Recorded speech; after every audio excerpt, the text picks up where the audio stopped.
TJ, start with the the second half. You guys gave up points first half. Second half, you started off strong. Then their last two drives. The difference between the early part of the second half and the last 5 minutes. We played a great Pitt team.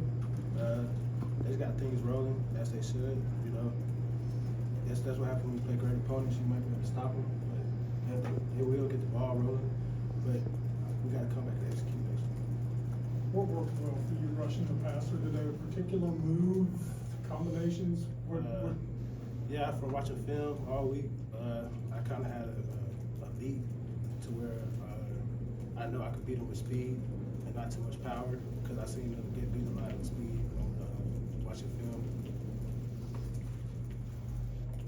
Their quarterback seemed hard to get on the ground. You guys have trouble actually getting him on the ground? And, was it just his size? Yeah, I would say him being I believe he was like 6'4", 230.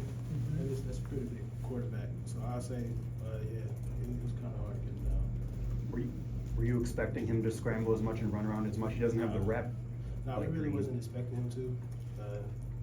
The first time I saw him run, it kind of surprised me because we really didn't see him run like that watching film.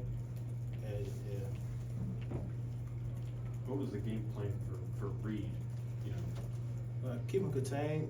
Don't let him, once he get the ball, don't let him, work his moves, get shifty because he's a very shifty guy. And he could break one loose if he makes 3 people miss. So our game plan is really just rally around the ball. Don't let him do what he do. Nerves for you starting this game? I mean, you played a lot the last two, but was it different starting? I wouldn't say I was nervous. I just say I had a little bit of butterflies. Just off, it's my first big rivalry game besides that Penn State game, especially when I was starting. Yeah, I had a little bit of butterflies. I wouldn't say nervous. It can be difficult to balance containing a running back, kind of playing a control game versus getting upfield, rushing the passer. Any keys, anything that you were able to do, one versus the other, or how did you balance that? Okay, I said it again. Clay, you mentioned containing a running back, controlling gaps versus getting upfield to rush the passer. It can be tough to balance those sometimes. What did you do to keep that in balance? Because you did both well. That's really off of watching film throughout the week, seeing the quarterback escape lane. His escape lane was, if he did decide to run it, he was escaping through the B gap. So our coaches was very adamant on us rushing up high and falling back inside because he would drop back and just hit the B gap. He didn't really try to run outside because he wasn't like a scramble type of guy. So he was trying to hit the B gap.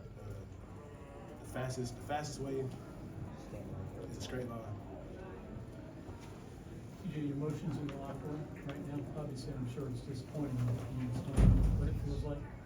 It sucks, but it's college football. You gotta take 1 week at a time. 1-0. Like Coach Brown always say, we gotta go 1-0 every week.